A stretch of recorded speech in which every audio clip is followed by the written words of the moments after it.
കേരളത്തിലുടനീളം എല്ലാ മഴക്കാലത്തും വലിയ തോതിലുള്ള ഉരുൾപൊട്ടലിന് കാരണമായി ചൂണ്ടിക്കാണിക്കപ്പെടുന്നത് നിയമാനുസൃതവും അനധികൃതവുമായ കരിങ്കൽ ക്വാറികളാണ്.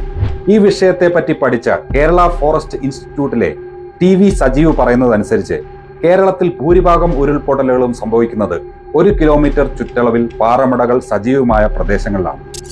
സംസ്ഥാനത്തുടനീളം ഉപരിതലത്തിലെ മണ്ണ് നീക്കം ചെയ്താണ് കരിങ്കൽ ക്വാറികൾ നിർമ്മിച്ചിരിക്കുന്നത്. ഇത് മണ്ണിലേക്ക് വെള്ളം സ്വാഭാവികമായി ആഗിരണം ചെയ്യുന്നതിനെ ബാധിക്കുന്നു. ഇത് മണ്ണിടിച്ചിലിനും ഉരുൾപൊട്ടലിനും കാരണമായി തീരുകയും ചെയ്യുന്നു. ദേശീയ ഹരിത ട്രൈബ്യൂണലും സുപ്രീം കോടതിയും പുറപ്പെടുവിച്ച മാർഗനിർദ്ദേശങ്ങൾ പാലിച്ചുകൊണ്ടുള്ള സമഗ്രമായ ഖനന നയം കേരള നിയമസഭയുടെ പരിസ്ഥിതികാര്യ സമിതി ആവിഷ്കരിച്ചിട്ടുണ്ടെങ്കിലും സംസ്ഥാന സർക്കാർ ഇതുവരെ ഗൗരവമായ വിഷയം കൈകാര്യം ചെയ്തിട്ടില്ല.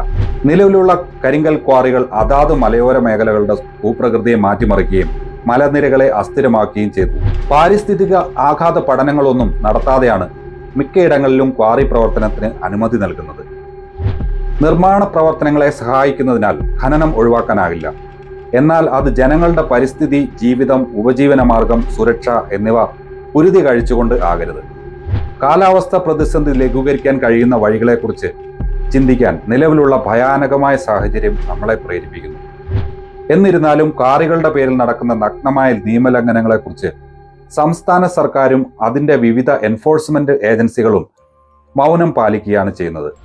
കേരളത്തിൽ ഏകദേശം 6000-ഓളം പാറമടകൾ സജീവമായി പ്രവർത്തിക്കുന്നുണ്ടെങ്കിലും അതിൽ 800-ൽ താഴെ മാത്രമാണ് മൈനിങ് ആൻഡ് ജിയോളജി വകുപ്പിന്റെ അനുമതി നേടിയിട്ടുള്ളത്. കേരളത്തിലെ ക്വാറികൾ പ്രവർത്തിക്കുന്നത് ആവാസ വ്യവസ്ഥയെക്കുറിച്ചോ ചുറ്റുമുള്ള ജനങ്ങളുടെ സുരക്ഷയെക്കുറിച്ചോ ഒരു ആശങ്കയുമില്ലാതെയാണ്. പെട്ടെന്നുള്ള കാശിനു വേണ്ടി നിയമവിരുദ്ധ പ്രവർത്തനങ്ങൾക്ക് സൗകര്യമൊരുക്കുന്ന അധികാരികൾ പ്രകൃതിയുടെ രോഷത്തിൽ നിന്ന് മുക്തരല്ലെന്ന് പലപ്പോഴും മറന്നുപോകുന്നു.